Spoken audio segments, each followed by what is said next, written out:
Aquí estamos de nuevo, chicos y chicas. Bienvenidos a esta última etapa del curso. Espero que descansados y con ganas, por lo menos ganas de que pase esto pronto y que lleguemos todos bien a junio. Acordaros, como os decía en clase, que esto es un camino que empezamos en septiembre, que acabamos en junio, que yo pretendo que en el camino no se quede nadie atrás, que si alguien se queda atrás es porque decida quedarse atrás. Yo voy a ayudaros todo lo que pueda, y puedo mucho, a que todos acabemos en junio juntos. Si alguien se retrasa o a alguien le cuesta un poco más, nos esperaremos y todos seguiremos andando juntos. Y en ese proceso, pues, evidentemente, cuento o necesito de vuestra colaboración. ¿De acuerdo? Pues siguiendo este camino que os digo que tenemos que recorrer hasta junio, tenemos que seguir adelante, y el siguiente grupo que vamos a ver es un grupo que incluye varios grupos dentro de él, que lo tenéis en la presentación, y que son los artrópodos.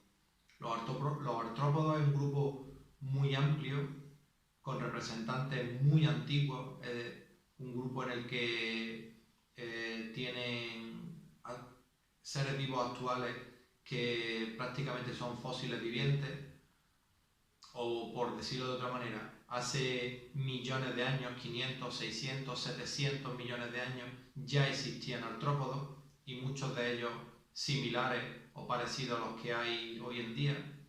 Eso significa que es un grupo que tiene un gran éxito a la hora de sobrevivir, a la hora de reproducirse, a la hora de encontrar su alimento, a la hora de relacionarse, y por tanto han pasado todos estos millones de años sin ningún tipo de problema. ¿Qué grupos hay dentro de este gran grupo de los artrópodos para que sepamos de qué estamos hablando? Bueno, pues están los insectos, que son artrópodos, están las gambas, los cangrejos, que son artrópodos, están las arañas, o los escorpiones, o los ciempiés. Todo ese grupo todos esos animales pertenecen al grupo de los artrópodos. ¿Y qué tienen en común? ¿Por qué se llaman artrópodos y por qué están todos dentro del mismo cajón? Bueno, la palabra artrópodo significa que tienen patas articuladas. Eso puede parecer una tontería o una curiosidad, pero pensad que en todos los grupos anteriores no existían patas. Las patas es algo que aparece por primera vez en el grupo de los artrópodos. Y además son patas articuladas. Hasta ahora habíamos visto tentáculos como mucho. Bueno, pues ahora tenemos patas con articulaciones como las que tenemos nosotros, y que suponen una novedad dentro del grupo de los seres vivos. Una novedad que además, a partir de los artrópodos, se establece como una norma. A partir de los artrópodos, quitando algunos ejemplos como serpientes y poco más, todos los organismos que conocemos tienen patas de algún tipo. Por tanto, la aparición de las patas supuso una revolución, algo importante, que era bueno y que se ha mantenido en todos los grupos a partir de entonces. Los artrópodos tienen otra característica en común, y es que tienen el cuerpo recubierto de una especie de cáscara, de caparazón, de esqueleto duro que les protege. Eso les supone muchas ventajas, y lo podemos ver muy bien pues cuando pensamos, por ejemplo, en el cuerpo o en el caparazón de una langosta o de un cangrejo. A lo mejor no lo tenemos tan claro, no se ve tan claro en los insectos. Por ejemplo, pensar en una mosca, pero si pensáis en un escarabajo, sí se ve más claro, ¿verdad? Pues ese caparazón o ese esqueleto es una ventaja porque es una armadura que los protege, pero también es un inconveniente. Un inconveniente porque les impide crecer poco a poco. Viven dentro de una armadura como las que podían tener los caballeros medievales, y evidentemente, si la armadura tiene que ser resistente, no puede ser elástica ni blanda. Entonces eso obliga a que los artrópodos realicen un tipo de crecimiento que es único en el reino animal, que se llama muda. Eso significa que los artrópodos van creciendo dentro de esa armadura todo lo que pueden, hasta que llega un momento que ya no pueden crecer más y se tienen que deshacer de esa armadura. Es como si se la quitasen y durante un periodo de tiempo relativamente corto se quedan sin caparazón o tienen un caparazón muy blando. En ese momento aprovechan para crecer, se ensanchan, crecen pues, lo que pueden en ese periodo de tiempo, porque el caparazón se va a volver a endurecer, van a volver a tener esa armadura y tendrán que pasar otro tiempo hasta que vuelvan a poder crecer. Y van creciendo así por etapas, ¿vale? Es muy característico de muchos insectos, en los artrópodos, en los crustáceos a lo mejor menos porque no viven alrededor de nosotros y no es normal verlo, pero en los insectos podemos encontrar incluso a veces en el campo o en algunas macetas que podamos tener en casa la muda de un insecto, es decir, el esqueleto vacío de un insecto que tiene la forma idéntica a como era el insecto antes de mudar, antes de cambiarlo. Es como si le quitásemos completamente la piel y nos quedase pues, el insecto o el caparazón vacío de lo que antes era ese animal. Eso es una característica que tienen en común todos los artrópodos y que ya digo, luego lo veréis en la presentación, que le obliga a crecer por etapas en un proceso que se llama muda. El primer grupo de artrópodos que vamos a ver son los crustáceos, que es en el que nos vamos a centrar en la clase de hoy. Los crustáceos son un grupo principalmente acuático, mayormente marino. Hay muchos ejemplos también de animales de agua dulce, como los cangrejos de río, por ejemplo, pero la mayoría de las especies son marinas. Y además tienen respiración branquial, es decir, necesitan estar debajo de agua para respirar, o por lo menos en un entorno muy húmedo en el que puedan respirar a través de las branquias. ¿Qué organismos forman parte de los crustáceos? ¿Qué animales que nosotros conocemos son crustáceos? Bueno, pues todos podéis imaginar un cangrejo, o una langosta, o una gamba. Esos son ejemplos de crustáceos. ¿Qué tienen los crustáceos que los diferencia de los otros grupos de artrópodos que hemos visto, como los insectos o como los arácnidos? Bueno, pues los crustáceos tienen 5 pares de patas. Y esto nos puede llevar a confusión porque si nosotros tuviéramos una gamba en la mano, o si recordáis o pensáis en una gamba, o la próxima vez que tengáis una gamba a mano, pues veréis que si contamos, aparentemente tiene más de 5 pares de patas. Como son 5 pares, pues serían 10 patas, pero si contamos tiene más.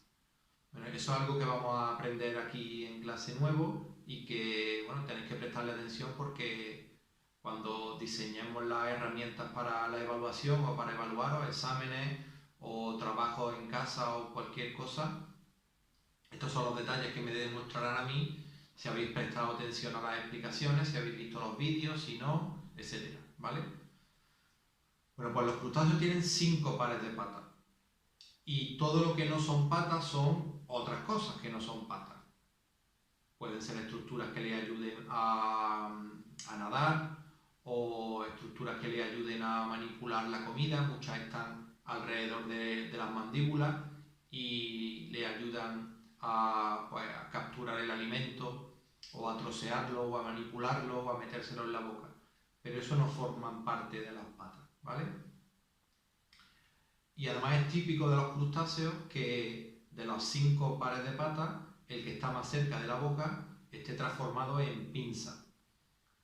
Y evidentemente los ejemplos más claros los tenemos os voy a poner ejemplos que van a ir apareciendo por aquí, pues los tenemos en las langostas, en los cangrejos, en las cigalas, que tienen pinzas muy evidentes y muy potentes, ¿vale? Con esas pinzas capturan, sujetan, matan, trocean, trituran el alimento que luego se tragarán y digerirán. Bueno, pues esas son las 2 características que os tenéis que quedar de los crustáceos, que hacen o que solo tienen los crustáceos, ¿vale? Hay otra que también vamos a ver que tienen los crustáceos, no es exclusiva de ellos, pero también la vamos a meter dentro de la lista de características de los crustáceos, y es que tienen el cuerpo dividido en dos partes. Una se llama abdomen y otra se llama cefalotórax, que significa que la cabeza y el tórax los tienen unidos en una única estructura que se llama cefalotórax, ¿vale? Todos estos nombres son nuevos, son nuevos dentro del estudio de los seres vivos que estamos haciendo, pero las palabras cabeza, tórax y abdomen no son nuevas porque no las podemos aplicar a nosotros, ¿vale? Bueno, pues en el caso de los crustáceos no podemos diferenciar dónde empieza la cabeza o dónde acaba la cabeza y dónde empieza el tórax. En nuestro caso sí, porque tenemos un cuello, en nuestro caso y en el de la mayoría de los animales que tenemos a nuestro alrededor, tenemos un cuello que nos permite diferenciar claramente cabeza, tórax y abdomen. Pero en el caso de los crustáceos no es tan claro, ¿vale? Pues eso es otra característica propia de los crustáceos. Vais a ver en la presentación y en algunos vídeos que os voy a poner, pues toda esta estructura externa que os estoy comentando, es decir, cómo es el cuerpo por fuera de los crustáceos, y también os pongo un poco con detalle cómo es la anatomía interna. Pensad que en todos estos vídeos anteriores hemos estado hablando de cómo se reproducen los grupos que hemos visto o cómo han ido evolucionando los órganos, los aparatos y los sistemas, y los crustáceos pues tienen una estructura interna que no es muy diferente a la que tenían los moluscos, que es el último grupo que vimos, pero tienen una cosa que mejora mucho respecto a los moluscos, o por lo menos la mayoría de los moluscos, y es el sistema nervioso y sobre todo la visión. Es muy característico de los crustáceos los ojos, unos ojos muy visibles, que además son móviles y que les permiten ver no solamente casi a todo su alrededor, sino que les permiten ver los colores, que también parece una tontería, pero si vives en el fondo del mar rodeado de cosas que tienen colores, pues es muy importante para ti detectar los colores, identificar qué es una presa y qué no, o poder diferenciar si algo es una piedra o no, o es un cangrejo, porque al ver los colores pues los puedes identificar mejor. Eso es algo que tienen los crustáceos. Vais a ver también en esto de la anatomía interna que, aparte de un cerebro más o menos desarrollado, a lo largo del cuerpo tienen algo, yo os digo en la presentación, que se llama mini cerebro. La palabra correcta son ganglios, que actúan como mini cerebros, por eso lo llamo así, en distintas partes del cuerpo. Una forma de entender cómo funciona esto es que, aunque es un poco cruel, pero por ejemplo cuando en una pescadería se abre o se mata o se prepara para comer, por ejemplo, una langosta, y le corta la cabeza, pues el cuerpo sigue moviéndose. ¿Cómo es posible si está separado la cabeza o el cerebro del resto del cuerpo? Bueno, pues es posible porque esos ganglios, que son como mini cerebros que han quedado en el abdomen, pues siguen funcionando, y durante un tiempo pues ese abdomen puede moverse. Ya digo que esto es un poco gore, un poco asqueroso, pero bueno, así a lo mejor lo recordáis cuando lo tengáis que recordar. ¿Qué más características tienen dentro o respecto a su anatomía interna? Bueno, no lo voy a comentar ahora porque hay un vídeo que viene ahora después en el que me centro exclusivamente en la anatomía interna y os doy detalles de cómo son por dentro y algunas curiosidades, ¿vale? Todos los crustáceos tienen reproducción sexual, y además los machos y las hembras son normalmente muy diferentes. Para que se diferencien entre ellos, normalmente los machos son más grandes y las hembras son más coloridas. Ponen huevos, son todos ovíparos, y en cuanto a su forma de alimentación, pues podemos encontrar de todo. Los hay herbívoros, los hay carnívoros, los hay carroñeros, los hay que comen de todo, omnívoros, es decir, que podemos encontrar todas las situaciones. Os he puesto al final de la presentación 4 ejemplos, 4 curiosidades de crustáceos que a lo mejor habéis visto alguna vez en vídeos de estos de YouTube de curiosidades, y si no, pues por eso os lo pongo, sobre 4 ejemplos de crustáceos muy curiosos, valga la redundancia. Tenéis, por ejemplo, el crustáceo o el cangrejo más grande del mundo, que no solamente es el cangrejo más grande del mundo, sino que es el artrópodo más grande del mundo. Y además tenéis también lo contrario, el más pequeño del mundo. Luego tenéis uno que es súper curioso y parece mentira, pero es un fósil realmente viviente. Es como si hubiéramos cogido un cangrejo de hace 700 millones de años y lo hubiéramos traído al presente. Se llama el cangrejo de herradura o cangrejo cacerola y es posiblemente el animal o de los pocos animales más primitivos que hay actualmente vivos en la Tierra. Y tiene una curiosidad muy impresionante, y es que su sangre, además de ser azul, tiene una composición y unas características que la hacen muy útil y muy importante para la medicina, para el estudio de combatir enfermedades, porque por lo visto, este cangrejo no sufre o no puede ser infectado por ningún tipo de bacteria, es decir, no sufre ningún tipo de enfermedad. Y eso es impactante y los científicos están investigando qué hay en su sangre para que ocurra eso, ¿vale? Ya digo, si buscáis, en el vídeo que os he puesto no aparece, pero si buscáis por curiosidad cangrejo de sangre azul o la sangre azul de los cangrejos, podéis leer o escuchar cuál es la utilidad o la aplicación de esa sangre azul. Hay incluso granjas en las que se ordeñan, entre comillas, estos cangrejos, se les extrae parte de su sangre sin matarlos y se usa pues con fines médicos. Y el otro ejemplo que os he puesto es el del camarón mantis. Se llama camarón mantis o tiene más nombres. Si lo buscáis por camarón mantis, yo he dejado el vídeo en la presentación, lo vais a encontrar. Y es un organismo que tiene o que reúne un montón de cualidades únicas, que lo hacen único por miles, por cientos de razones o por muchas razones.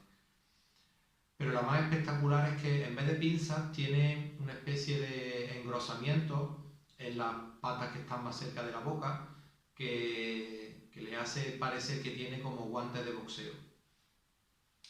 Es muy agresivo, es depredador y utiliza esas estructuras que tiene para golpear a sus víctimas y las golpea tan fuerte que es capaz o bien de aturdirlas si golpea un pez o incluso romper el caparazón de conchas, mejillones, cangrejos, etc. Por lo visto tiene la velocidad y la fuerza más rápida o más fuerte medida en el reino animal. Es tan rápido el movimiento de esas pinzas o de esas estructuras que tiene que hace que incluso el agua cree como pequeñas burbujas e incluso crea como pequeñas explosiones. Esto dicho así parece muy raro, pero si investigáis un poco por vuestra cuenta, vais a escuchar datos que os parecen increíbles. Por lo visto, el golpe de esas pinzas tiene la misma fuerza que si te disparan con una pistola de pequeño calibre. Es decir, que estamos hablando de algo serio. Bueno, pues este es el grupo de los crustáceos. Son un grupo muy importante porque son una importante fuente de alimentación, no solamente para muchos otros animales dentro del medio en el que viven, sino para nosotros los seres humanos. Pero con lo que os he dicho en este vídeo, con lo que vais a ver en la presentación, es suficiente para que conozcamos por lo menos qué organismos forman parte del grupo de los crustáceos, qué características tienen, qué los diferencian de otros grupos de artrópodos y qué podemos esperar cuando tengamos un crustáceo en las manos. Y la próxima vez que os comáis una gamba, pues comerosla, hacerle una especie de autopsia, a ver cuántas patas podéis contar y a ver ese caparazón que tiene, pues cómo de bien lo peláis, ¿vale? Chicos y chicas, os dejo hasta la próxima clase. Esta semana solamente vamos a tener esta clase de teoría, la próxima va a ser de actividades. Los 4 vídeos que os he puesto de curiosidades son importantes porque parte de las actividades que os voy a poner son de información que está dentro de los vídeos, por tanto, verlos. Si lo queréis, si os entretienen, pues los vais a disfrutar, y si no, pues los veis como si fuera una tarea, porque es una tarea. Es vuestra obligación verlos enteros y prestarle atención porque de ahí voy a sacar preguntas que vais a tener que responder en la última clase de esta semana. Espero que todo os siga bien por casa y nos vemos el próximo día, ¿de acuerdo?